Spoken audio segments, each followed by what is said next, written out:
दोस्तों तो कैसे हम भी मैं आशा करता हूँ आप सब ठीक होंगे। आज हम लोग जानेंगे बहुत से अमेजिंग फैक्ट और नॉलेज जो आपको बहुत काम दे सकता है। वैसे तो हम लोग पहले सिर्फ जानकारी बढ़ाने के लिए ये सब जानते थे, लेकिन कुछ कुछ ऐसे सवाल भी हैं जो अक्सर परीक्षाओं में भी पूछे जाते हैं। इससे भी रिलेटेड है, ये फैक्ट के हिसाब से है, लेकिन परीक्षा में भी अक्सर पूछा जाता है ये सवाल। ठीक है, तो सवाल भी है, फैक्ट भी है, जो कह सकते हैं इसको। ठीक है, तो चलिए मिनट के वीडियो को शुरू करते हैं। आज हम इस वीडियो में ऐसे फैक्ट को जानेंगे जो अक्सर परीक्षा में पूछे जाते हैं, अतः जानकारी बढ़ाने के साथ साथ परीक्षाओं के लिए भी महत्वपूर्ण है, अतः जरूर से साथ जरूर शेयर करें। सबसे पहले हम लोग शुरुआत करते हैं साइंस से। ठीक है, तो साइंस में एक क्वेश्चन है, जैसे कि दो चुंबकीय क्षेत्र रेखाएं एक दूसरे को प्रतिच्छेद क्यों नहीं करती।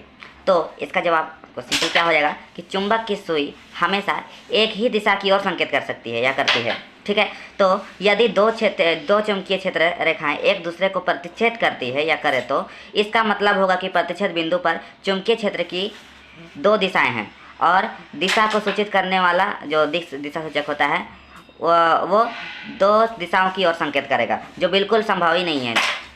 कोई दिशा सूचक जो होता है वो एक ही संकेत करता है, दो दिशा में तो बिल्कुल पॉसिबल नहीं है। तो अतः इसलिए दो चुंबकीय क्षेत्र रेखाएं वो एक वस्तु को एक दूसरे को कभी प्रतिच्छेद नहीं करती है।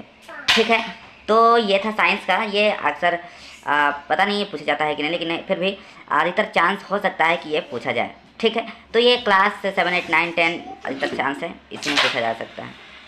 ठीक है, तो अब हम लोग देखेंगे जो ये भी 7, 8, 9, 10 में अक्सर पूछा जाएगा शायद, जहाँ लगता है, लेकिन 10 में मैट्रिक में ये अक्सर शायद पूछा ही जाएगा, मुझे यहाँ तक लगता है। तो जर्मनी का एकीकरण कब हुआ, कब शुरू हुआ, ये पूछा जाएगा। तो आप लोग का सही है, बहुत सारे ऑप्शन दिया जाएगा। तो आपका जो जनवरी 1871 ईस्वी में वाला ऑप्शन होगा वो बिल्कुल सही हो जाएगा। ठीक है, उसके बाद अगला हम लोग बात करते हैं कि भारत मतलब वास्को डी गामा भारत कब आया था। ये तो हम लोग अक्सर चर्चा करते हैं और आप सभी को पता ही होगा, और पता है तो कमेंट में जरूर बता दीजिएगा। ठीक है, तो हम लोग लेकिन आप बात करेंगे क्रिप्स मिठान भारत कब आया था, इसको भी जानना जरूरी है। ठीक है, तो ये 10 क्लास के लिए इंपॉर्टेंट है मुझे जहाँ तक लगता है। तो ये 1942 ईस्वी में आया था।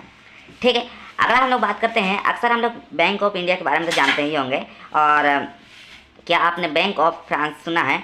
अगर नहीं सुना है तो सुन लीजिए कि अक्सर ये सवाल भी पूछा जा सकता है। वैसे तो बैंक ऑफ इंडिया के बारे में पहले जान लेते हैं। तो बैंक ऑफ इंडिया का जो स्थापना हुआ था वो 7 सितंबर 1906 को हुआ था, और राम नारायण रुइया के द्वारा किया गया था। ठीक है, और अभी बोले कि बैंक ऑफ फ्रांस की स्थापना किसने और कब की, तो इसका आंसर होगा नेपोलियन बोनापार्ट ने।